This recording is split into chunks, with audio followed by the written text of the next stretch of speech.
Bonjour et bienvenue à la vie municipale. Cette semaine, nous visitons les casernes de Beaupré et de Château-Richer. Bonne émission!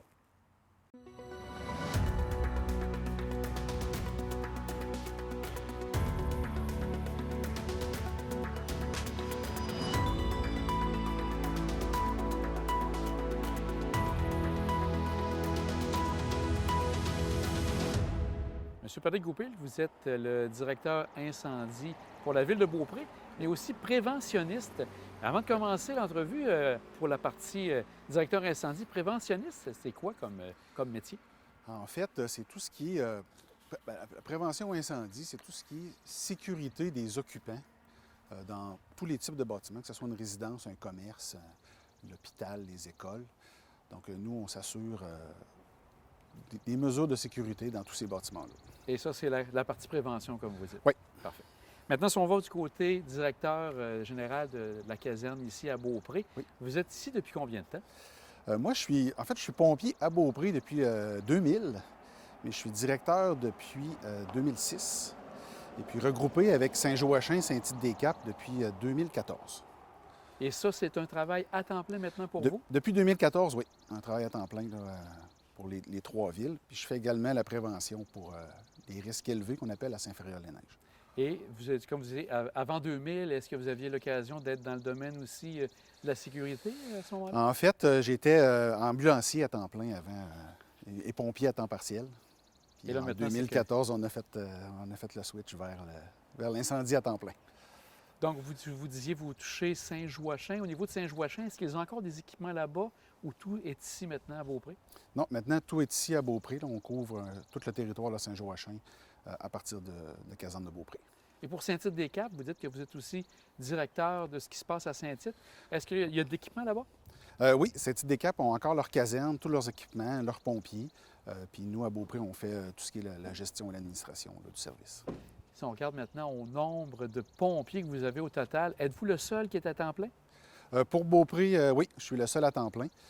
Pour la côte de Beaupré, là, on est trois directeurs à temps plein. Et au niveau du personnel, à temps partiel, vous avez combien de pompiers? À Beaupré, j'ai 30 pompiers, Saint-Tite-des-Caps, 20, donc une cinquantaine de pompiers là, dans le service. Et est-ce que vos pompiers doivent, quand il arrive une alerte, se diriger ici ou certains se rendent directement au lieu où il y a l'événement, un incendie ou une intervention à faire? Bien, évidemment, vu que c'est des pompiers, on ne dit plus pompiers volontaires, c'est pompiers à temps partiel. Oui, oui. Ils reçoivent l'appel sur une application cellulaire. Donc, ça va être une question de délai. Normalement, les pompiers se rendent à la caserne, prennent leurs équipements, puis se rendent au feu. Mais si un pompier partirait, exemple, de Bois-Châtel pour venir sur l'appel, bien, il y a quand même un 20-25 minutes de route. Là, à ce moment-là, il est mieux de se rendre direct sur les lieux. Tous les équipements vont déjà être rendus. La plupart de vos pompiers, vous parlez d'une personne de Bois-Châtel, mais la plupart demeurent dans les alentours ici, à Beaupré ou à Saint-Joachim? Oui, c'est une exigence qu'on a là, à la ville là, de demeurer là, dans un rayon préétabli là, de la caserne. Mais je vous dirais, la grosse majorité travaille là, à l'extérieur de la ville. Maintenant, pour les équipements, vous avez combien de camions ici à Beaupré? Ici à Beaupré, on en a 4. Saint-Tite-des-Caps, on en a 3. Donc, 7 véhicules là, pour le service incendie. Et qui sont complémentaires pour les différentes interventions que vous faites? Oui. Vous avez la grande échelle. Est-ce que c'est une des rares casernes ici sur la côte de Beaupré qui a ce type d'équipement? Non, sur la côte, il y a 3 services incendies qui ont une grande échelle, donc Beaupré, Sainte-Anne-de-Beaupré et Bois-Châtel. Vous avez bien sûr ces équipements, les camions de pompiers. Est-ce que vous avez des équipements supplémentaires qui viennent vous aider à faire vos interventions? Bien, ici à Beaupré, on a aussi ce qu'on appelle les mâchoires de vie, donc les équipements de désincarcération. Donc, on s'est spécialisé dans cette branche-là. Saint-Tite-des-Caps, étant donné qu'il y a un secteur qui n'a pas de réseau d'aqueduc, donc on a tout ce qui est citerne et pompes portatives là, pour intervenir en dehors du milieu urbain. Puis c'est pas mal les spécialités qu'on a là, au service. Pour le nombre d'interventions, ça correspond à combien en moyenne par année? C'est sûr que des fois, il y a des années de plus, des années moins. Je dirais en moyenne, là, les 3 villes ensemble, en fait, là, c'est entre 100 et 110 appels là, par année. 510, ah oui? Non, 100. Ah, 100, OK. 100 à 110 appels 100, par année. 110, OK. Donc, ça, c'est pas mal votre moyenne. Et comme vous dites, ça va d'incendie à interventions diverses? Je vous dirais, la moitié des appels, c'est pour des systèmes d'alarme. donc que ce soit résidentiel ou commercial. Ensuite, oui, quelques incendies, feux de cheminée, surtout en période hivernale, accidents de la route, je dirais une quinzaine d'accidents de la route là, par année. Puis ensuite, là, ça varie là, énormément. OK. Ici, maintenant, quand vous avez, bon, vous êtes bien sûr avec des gens de Saint-Tite, sûrement une belle collaboration, vous Oui. avez Beaupré. Est-ce que ça arrive que vous avez quand même besoin de l'intervention de d'autres corps de pompiers de la côte de Beaupré? Oui, tout à fait. Écoutez, un incendie, une maison un incendie dans une résidence là, unifamiliale, ça demande au moins facilement un 30 pompiers là, pour faire un bon travail. Donc, si on prend le service ici, on est ça 30 pompiers. C'est pas tout le monde qui est disponible en même temps. Donc, d'emblée, il y a toujours de l'entraide avec les voisins. Là. Si je prends, on a eu un incendie de condominium là, au début du mois d'avril. Et puis, on a fait appel à Sainte-Anne-de-Beaupré là, pour Donc, nous aider. les municipalités environnantes, donc Sainte-Anne, les gens de Saint-Féréol, Oui. quelques fois aussi. Oui, on collabore avec nos voisins. Si on regarde des fois plus spécifiquement, vous avez parlé des pinces de désincarcération. Oui. Ça, c'est bien sûr pour les accidents qu'on trouve sur la 138. Vous êtes l'équipe qui se dirigeait lors des accidents dans le secteur de Beaupré? Oui, nous, en fait, on va couvrir avec l'équipe de désincarcération là, de la limite de Château-Richer, donc à peu près le camping Turmel, jusqu'à la fin de Saint-Tite-des-Capes. On couvre quand même un très grand territoire. Sauf que, exemple, si on va à une intervention de décarcération à Sainte-Anne ou à Château-Richer, bien, le service incendie vient en appui là, pour le côté sécurité incendie de l'événement. Sur le fleuve, qui est quand même tout près, est-ce Oui. que vous avez des fois des interventions à faire ou ça, c'est vraiment comme la carte côtière qui vont s'occuper de ça? Je vous dirais, normalement, c'est la garde côtière qui s'occupe là, de tout ce qui est intervention nautique sur le fleuve. Donc, vous n'avez pas nécessairement d'intervention à faire de ce côté-là? Non.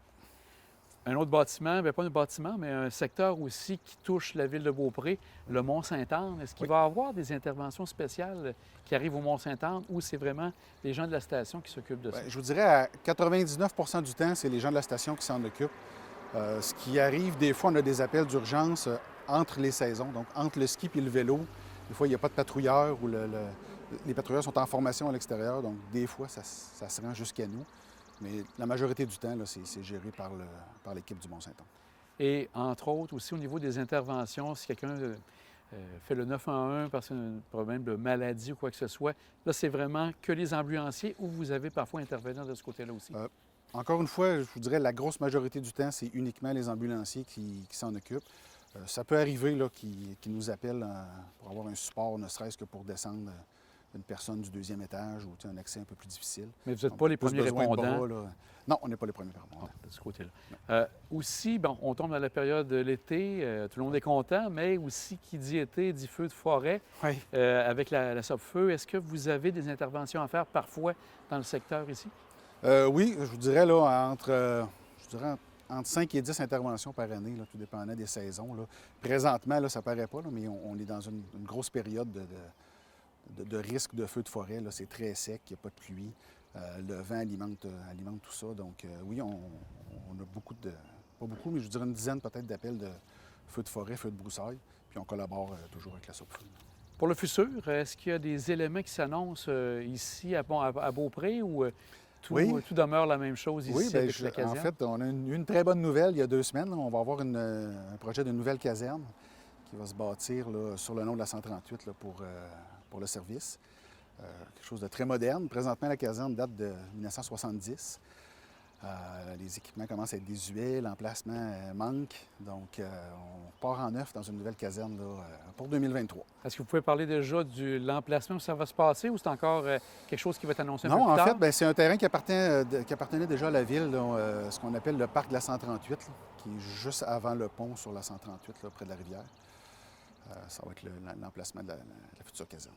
Vous êtes sûrement en train de regarder comment vont se passer les interventions de ce côté-là. Donc, est-ce que vous prévoyez vous installer là bientôt? On peut parler peut-être d'ici 2 ans? Non, normalement, je dirais avant l'hiver 2023, là, donc je dirais entre juin et septembre, tout dépendant des délais. Évidemment, la COVID ne nous aide pas. Là. Il y a des délais un petit peu dans tout le domaine de la construction. Donc, avant la fin 2023, on va être dans la nouvelle caserne. Est-ce qu'il y aura déjà des travaux qui vont se faire dès cet été 2022? Oui, tout à fait. On prévoit creuser là, officiellement le plus tôt possible. Monsieur Goupil, c'était très intéressant, puis merci encore pour l'entrevue. Bien, ça me fait plaisir.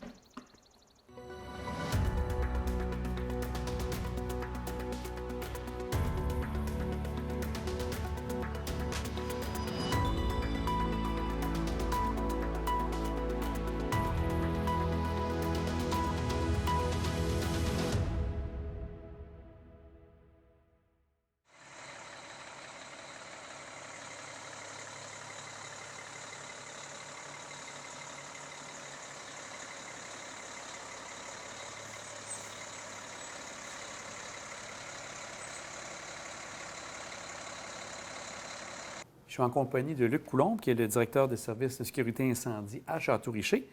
Bonjour, M. Coulombe. Bonjour.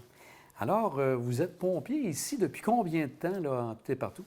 Je suis pompier depuis 1990.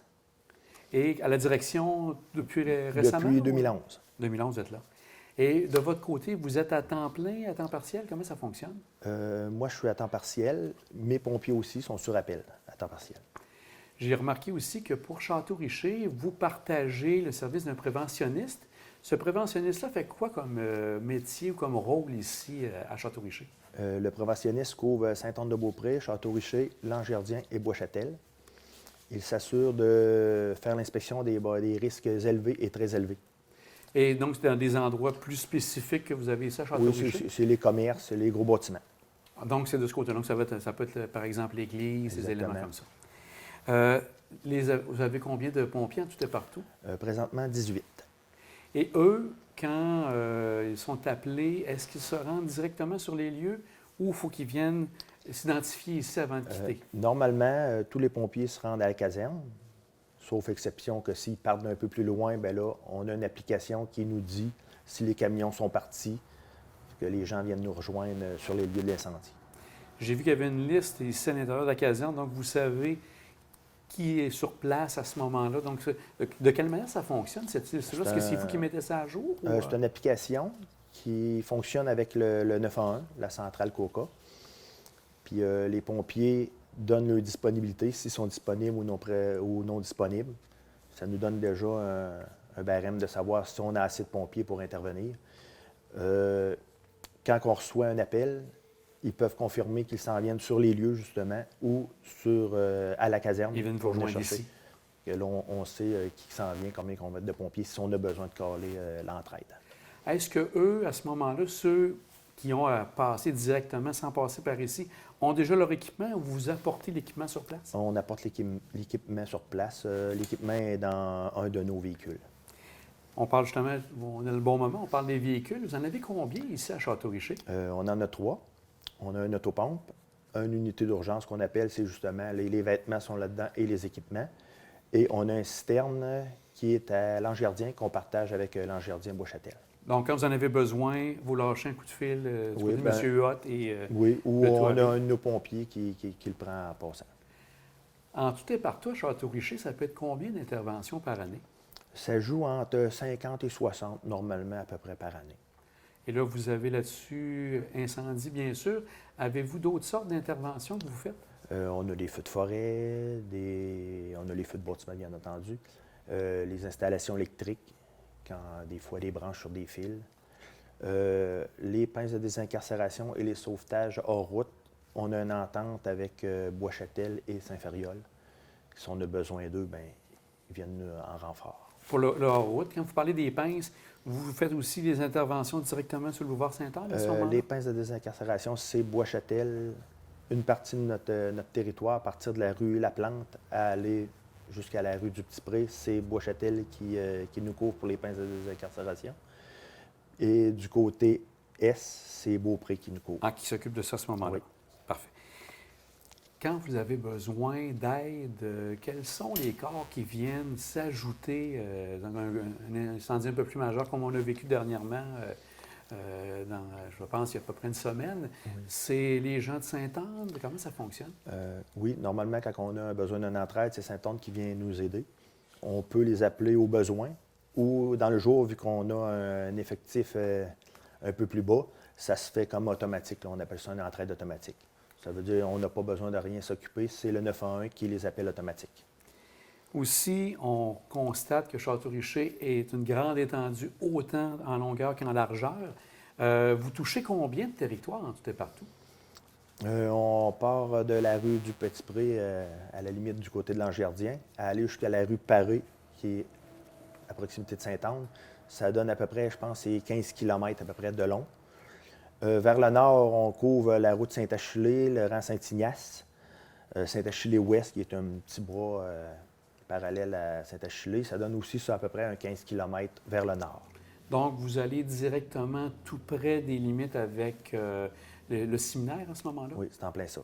Et donc, est-ce que vous avez quand même assez d'interventions à faire de ce côté-là au niveau? Parce que là, il y a de plus en plus de maisons qui s'installent à Oui. Saint-Achillé. Oui, mais c'est quand même, on va dire, bien. Moins qu'on a d'appels, normalement, c'est bon signe, mais c'est quand même pas si pire. OK. Du côté du fleuve, vous êtes juste à côté, bien sûr. Est-ce qu'il arrive que vous avez des interventions à faire directement au fleuve? C'est arrivé peut-être une fois ou deux dans ma carrière, là. Bien souvent, c'est la garde côtière qui vient nous aider. On fait appel à eux. Ou on a Bois-Châtel qui peut venir nous aider aussi avec les équipements nautiques. Vous parliez des feux de forêt. Là, on tombe dans une période un peu plus critique. Oui. Est-ce que c'est un moment où vous devez travailler avec la CEPFEU pour s'assurer que tout est bien dans le territoire? Oui. Aussitôt qu'on tombe un petit peu plus haut au nord, enfin, du compte, où est-ce que notre réseau d'aqueduc arrête, qui se trouve à peu près à la hauteur du karting, là, ça se trouve être comme un territoire qui est couvert par la SOPFEU. Fait qu'aussitôt qu'on a un incendie de forêt dans ce secteur-là, on fait appel à eux. Aussi, vous avez un plan d'intervention à Château-Richer. C'est un plan d'intervention que vous avez à changer aux 5 ans habituellement. Comment vous travaillez le tout? On travaille toujours, il est toujours en évolution. Fait que ça dépend, là, avec les changements des bâtiments et des choses comme ça, là, toujours en évolution. Et ça, il vous sert pour vous permettre de savoir s'il y a des lieux critiques à surveiller, entre autres? Oui, c'est ça. Bien, avec le préventionniste aussi qui fait ses inspections, il nous donne un retour pour dire les endroits problématiques où est-ce qu'il faut faire des plans pour mieux intervenir. On avait fait l'an passé une visite de la caserne à Sainte-Anne-de-Beaupré. Ce que M. Morel nous avait rappelé là-bas, certaines interventions dans la rue Royale plus étroite. Château-Richer, vous vivez un peu le même genre d'éléments. Qu'est-ce qui se passe à un moment donné quand vous arrivez avec une intervention sur la rue Royale? Est-ce que vous devez vraiment arrêter carrément?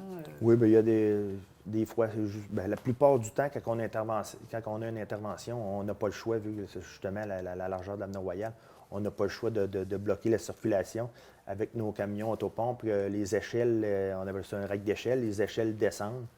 Fait que là, à ce moment-là, on prend la largeur de la voie, puis pour sécuriser notre personnel aussi, pour mieux avoir plus de place pour travailler. Là. Donc, au niveau, entre autres, il y a plusieurs maisons, des fois, dans certains secteurs un peu étagés, parce qu'il y a plusieurs différentes côtes, etc. Est-ce que ça amène certaines difficultés de votre côté? Oui, bien, c'est sûr que c'est tout le temps plus problématique. Là. Il faut dérouler plus de boyaux. C'est sûr que ça rallonge le temps d'intervention. Aussi, au niveau des inondations, je voulais vérifier avec vous. C'est sûr que le secteur, avec les grandes marées, les éléments comme ça, la rivière aux Chiens qui va arriver certains éléments, êtes-vous appelé régulièrement à regarder pour les inondations aussi au niveau de vos interventions? Oui, normalement, moi, je vous dirais une fois ou deux par année, on a des appels pour les inondations, le niveau du fleuve qui monte. On avait des problématiques à un moment donné, un petit peu où les parcs de maisons mobiles au 82. Puis là, c'est moins pire. Ils ont fait un petit mur pour protéger ça. Il y a eu des clapets qui sont installés pour éviter la rivière de monter sur le terrain. C'est beaucoup moins pire qu'avant. Là. Aussi, bien sûr, c'est important pour votre groupe d'avoir de la formation. Comment ça se passe? Est-ce que les gens ont à suivre des formations régulières de ce côté-là? Oui, bien, nous, on fait des pratiques au moins une fois par mois. Des fois un petit peu plus, ça dépend pour accommoder un petit peu tout le monde. Là. Normalement, c'est une fois par mois, on a une pratique. Puis, parallèle à ça, des fois, on a des formations pour se tenir à niveau. Et ça doit être à tous les ans, il y a quelque chose, comme vous dites. Est-ce qu'il y a de la formation aussi, on peut dire, plus académique, plus théorique, qui doit se faire de temps en temps? Oui, bien ça, pendant les pratiques, on en fait un petit peu. Puis, comme je vous dis, des fois, il y a des formations qui se rajoutent, qu'il y a de la théorie puis de la pratique aussi en même temps. On est tout près, en plus, du poste de Sainte-Anne-de-Beaupré au niveau de la Sûreté du Québec. Quelles sont vos relations avec la Sûreté? Est-ce que vous êtes en communication constante avec eux? Oui, bien, servir des éléments? quand on a des appels, bien souvent, on les appelle premièrement pour la circulation, puis pour gérer un petit peu le périmètre, là, pour justement être capable de travailler comme il faut pour pas que les citoyens soient en danger et tout, parce qu'avec les boyaux à terre, pour pas que personne se blesse. Là. Mais ça va très bien avec la Sûreté du Québec. Aussitôt qu'on a un problème, aussitôt qu'on a une intervention sur l'Avenue Royale ou sur le boulevard Sainte-Anne, bien, on les appelle pour nous mettre en sécurité, en fin de compte. Je comprends. Monsieur Coulombe, c'était très intéressant, puis merci d'en avoir appris davantage sur la caserne ici à Château-Richer. Parfait, ça m'a fait plaisir.